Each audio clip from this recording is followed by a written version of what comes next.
In this video from March the 22nd, I reveal something I haven't very often talked about, which was a fear that blocked me from my dream and put my life on a completely different track.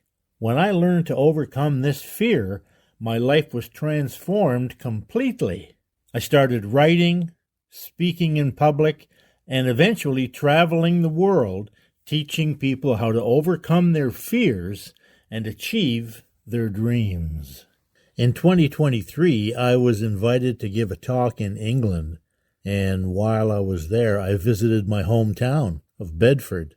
I mentioned Bedford and two of its famous residents in this video. I'm not sure if I told you this, but when I was in England a couple of years ago, there was a statue of John Howard.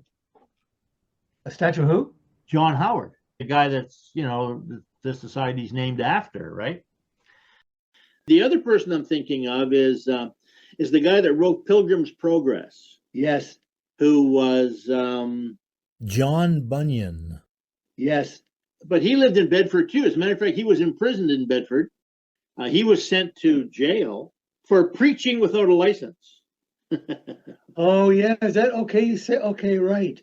And he ended up in prison for preaching without a license, and he was put in jail. And when he was in jail, he said he had a dream, and he dreamed this idea for the Pilgrim's Progress, which apparently is one of the most popular and published religious books in history. It's published in 200 different languages. I've never read it, but it's kind of an allegory about a journey, like a path, And of course, I've been talking lately about this bodhisattva path, right? Yeah. And of course, Taoism, the word Tao means path. Yeah. So this idea of a path to enlightenment or a path to heaven or a path to salvation, that's a well-worn, it's a well-worn metaphor, a well-worn path.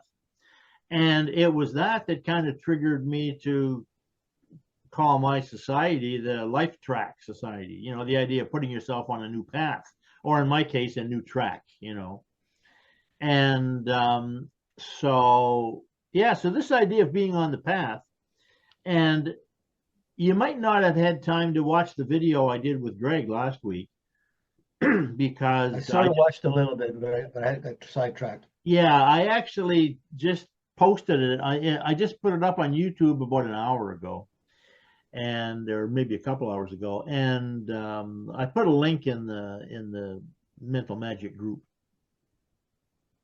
So the first part, because we talked for a long time, and I made a video from the first part, and then I realized the second part was kind of a different theme, so I made a video of the second part, But I think in both of those videos, I talked a lot about this bodhisattva path, right?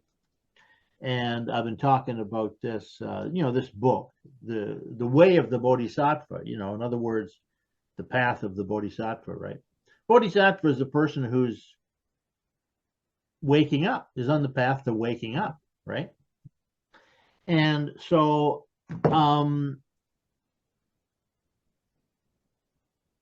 I had an idea this morning when I woke up. I'll see if I can find it here. Yeah, here's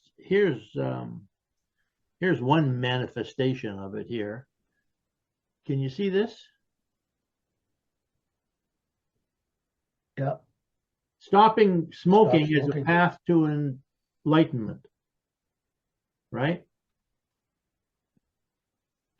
So, I thought that's an interesting idea, because actually it's kind of true. Like when I quit smoking,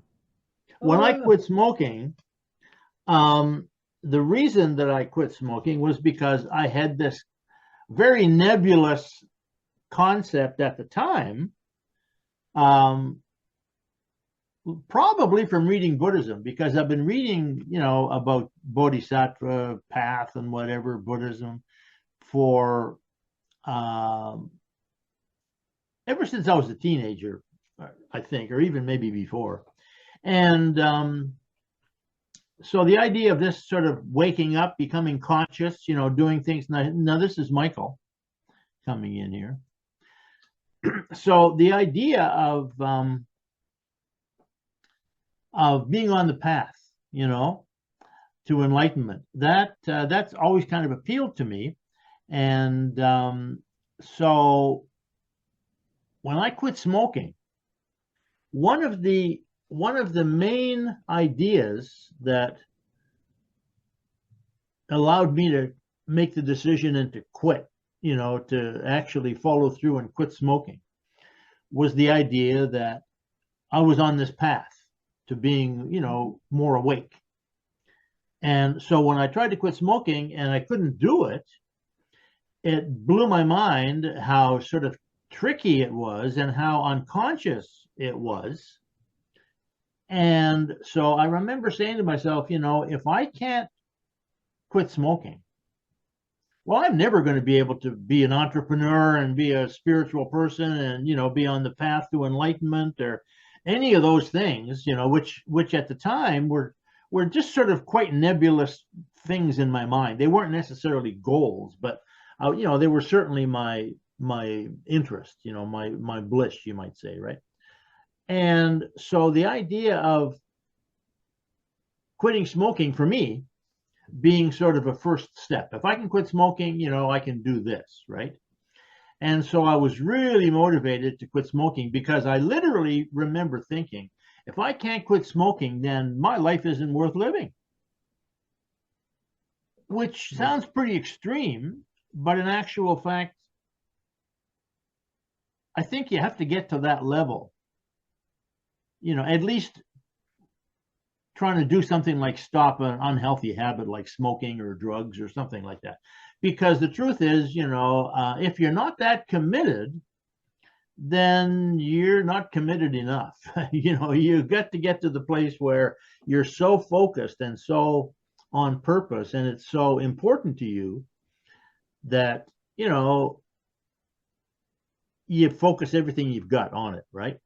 And so the idea that I got this morning about quitting smoking as a path to enlightenment, I thought, hey, that's actually perfect, because I was reading something the other day. I get a lot of emails from people because, I've been signing up to people's newsletters for years, mostly around marketing and building a business and that sort of thing, And so one of the guys mentioned writing a book, like a small book, a simple little book, 10, 15, 20 pages or something like that.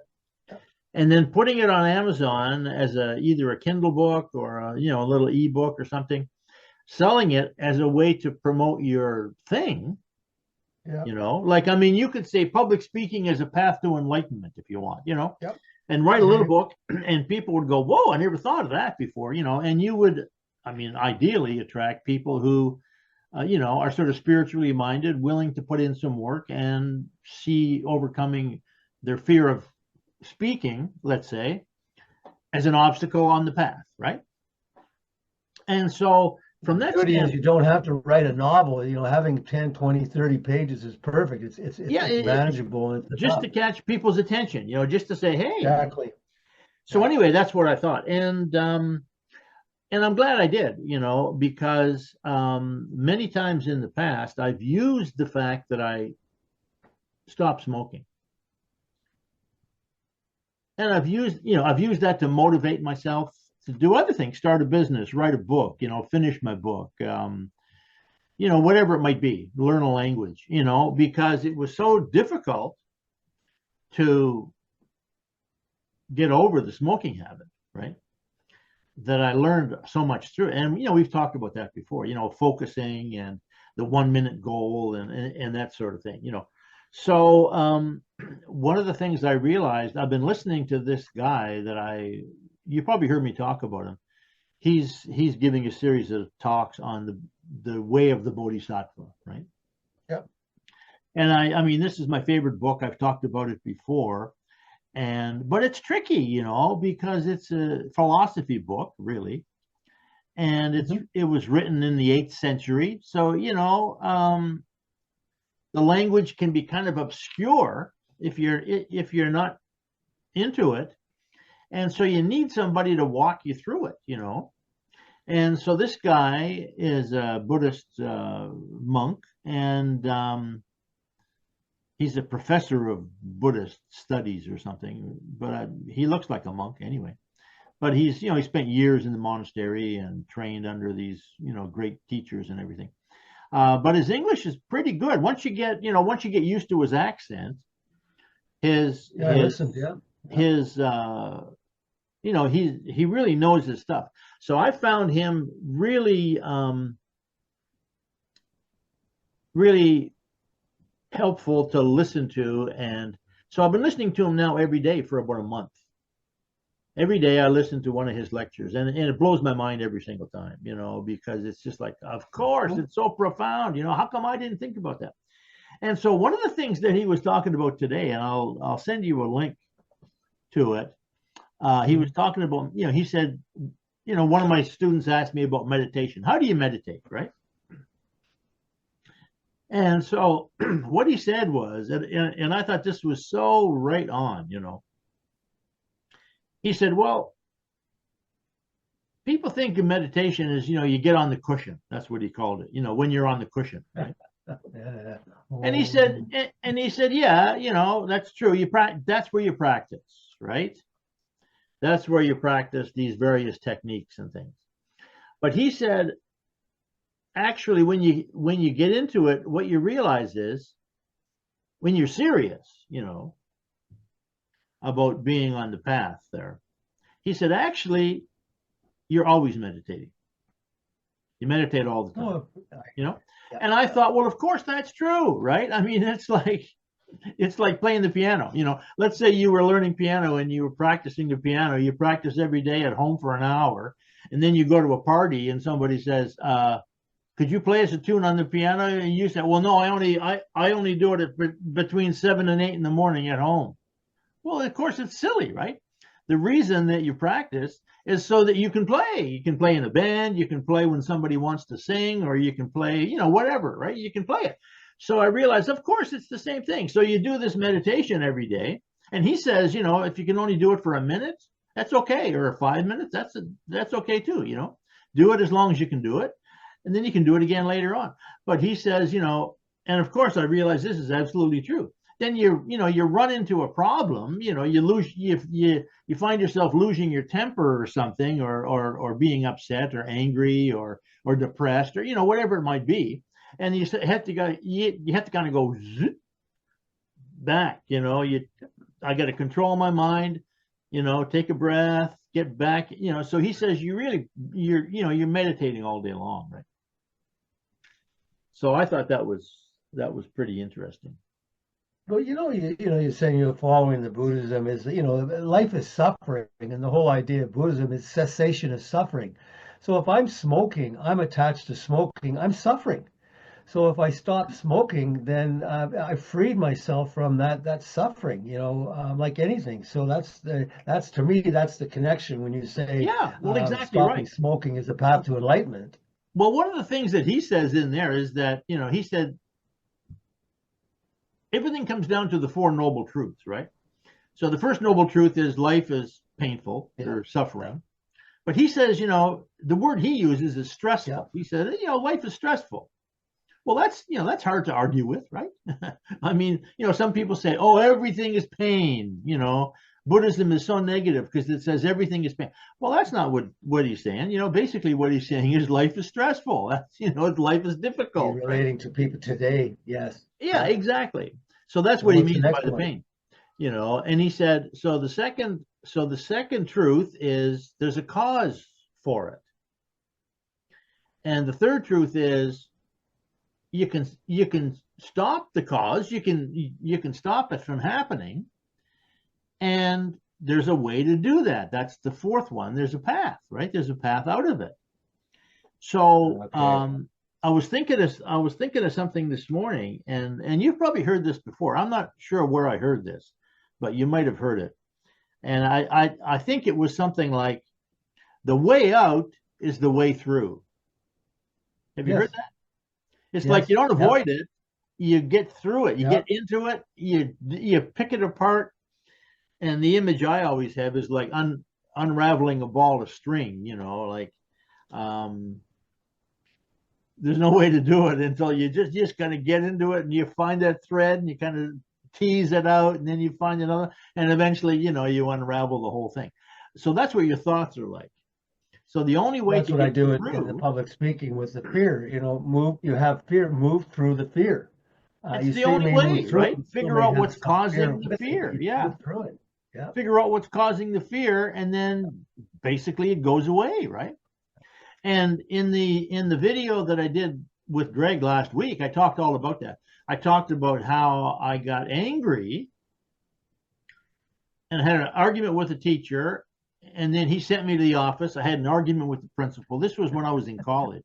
And I basically said, to hell with it, and I quit. And my whole life changed.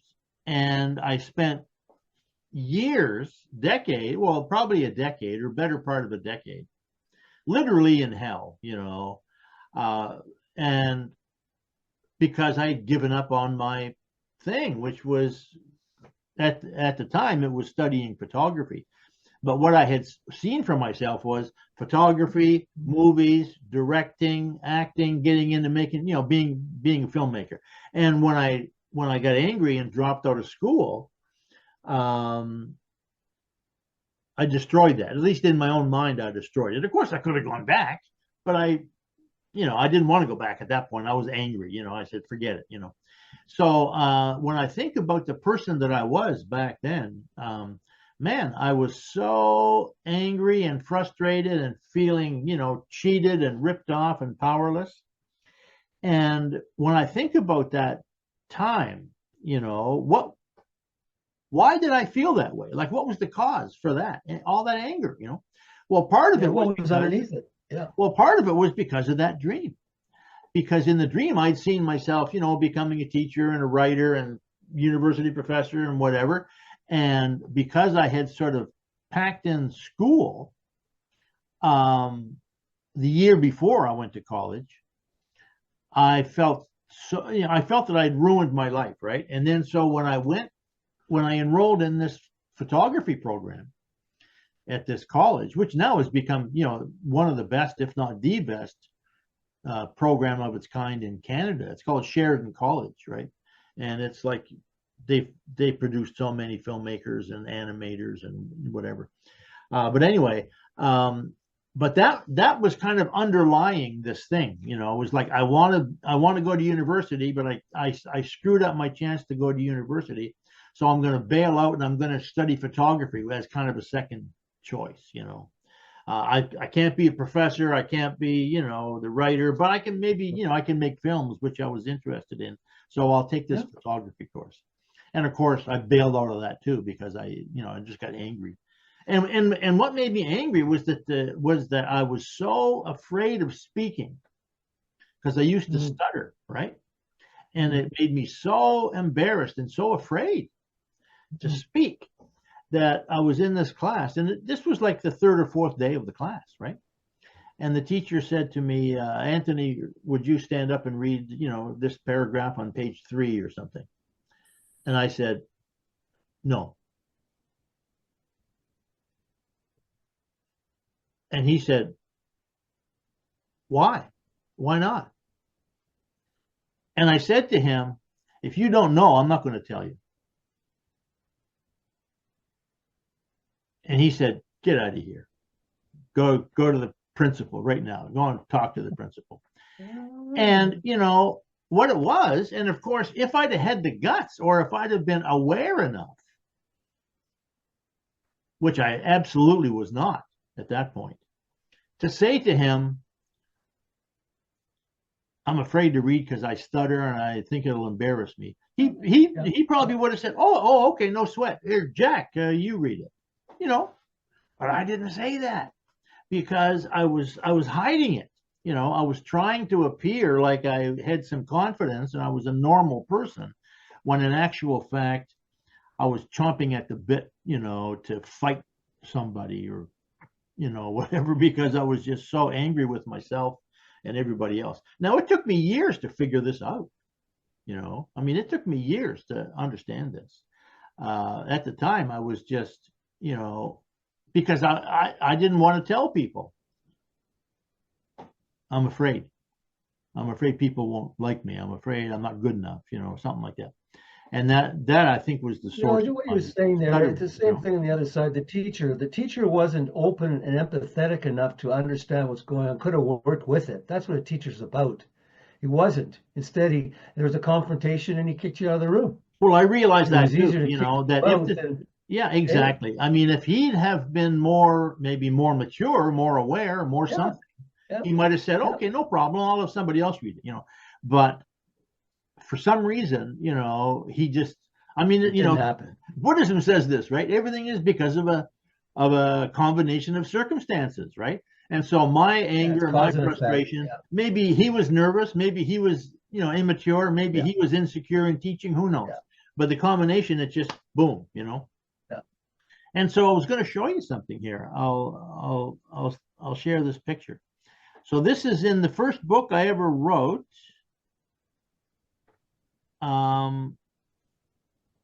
This is Impact, right? Can you see this? You haven't shared the screen yet. Oh. You haven't seen it. You got the share screen sharing, but nothing's showing up. Oh, okay, so I hit the screen share. There you go. Got it. Okay, so so that's Impact, right? So it's not going through, it's rebounding back. Yeah, like hitting a baseball, right? Yep. I mean, that's what the fear did to me. It was like, stopped me, just like that.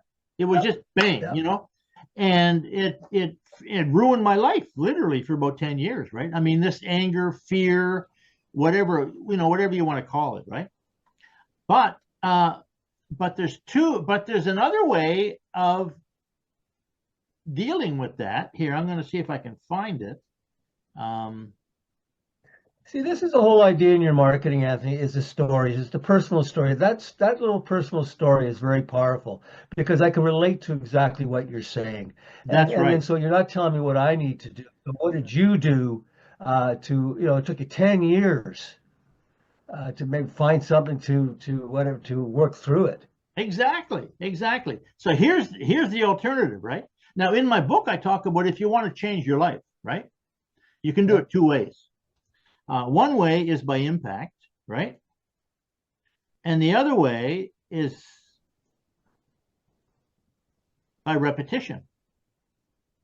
How does the impact change your life? Because what's happening is, if you say the way out is the way through, so if you got the impact, where's the healing in that? Well, there is no healing. I mean, in this case, like my life was, if you think of me like a baseball, I'm traveling along and somebody hit it, boom, or in this case, the anger, the frustration, the fear, it caused this problem with the teacher, and that changed my life, but it was unconscious, right? Now, it's difficult, I think, to consciously create that kind of an impact. You can do it. It can be done, You can quit a job, let's say, and say, okay, I'm going to change jobs, or I'm going to move to Australia. I want to change my life. I'm going to move to Australia. Well, that's sort of a conscious impact, right? But the other way to do it is by repetition. In other words, incrementally over time, right? And the way that I think of it is like hitting a nail into a piece of wood, right?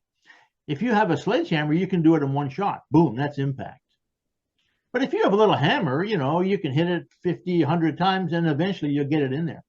So impact, I mean, it can be positive or negative, but in this case, this impact was negative for me. I mean, I had a fight with a teacher. I said, to hell with it. I quit school. I left home a little while after that and took off. And then I got into drugs and got into, whatever, when I was in Vancouver on the West Coast here, and basically spent about 10 years just angry, right? Thinking that the world had done it to me, when actually, after a while, I realized I did it to myself. but I didn't know how. I didn't know how I did it. Right. And so repetition is like, okay, little by little by little by little, you can Okay. change your life again. You can do it by Okay. repetition, right? And of course, repetition is, meditation or neuroplasticity, a lot of examples of it, right? So the you're right. downside of trying to just do it once, because if you do it once and you fail, you're not going to do it again. But if you do a little bit, a little bit, a little bit, and just keep doing it, eventually you will break through, because you try to go. Yeah, exactly. Because the thing about repetition is you can do it over a period of time, little by little by little, step by step, So yeah, but you're right about the story. I mean, that is a great story. As a matter of fact, and you can talk about this too, when you're talking to your students, maybe you do talk about it. I don't know. But for example, I'm thinking of, if I ever get a chance to speak to, let's say, the John Howard Society, right? A lot of those people, I'm assuming, that they figure their life is basically over, or they really ruined their life, Yeah. And so one of my messages to them is going to be, your screw up, what you did that put you in the position where you ended up, let's say, in jail. Let's call that your mistake, right? Like I call this argument with my teacher a mistake. That was a big mistake. Okay, your mistake is actually your biggest asset. Because when you learn to turn that mistake into your story, and you recover, and you become a public speaker, you will be in demand as a public speaker. And the strength of your message, part of the strength of your message, is going to be that you've recovered from this big mistake that you made that put you in jail, right? So that's going to be the source of your power and your income and your influence in the future. So yes, it was a mistake, but it's also the source of your power. And I'm pretty sure that you probably talk about that when you're working with speakers too, because when I learned to overcome. Oh, I always do. I tell my story. I mean, it's yeah. When I learned to when I learned to get in through, let's say, when I went deep through my stuttering, and I learned how to speak with confidence in public, that's my career ever since then, when I started speaking.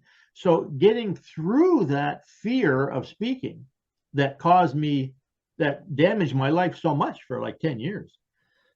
When I got through it, it was like, hey, now I can get back on the path of speaking, writing, teaching, like I saw in that dream in the first place.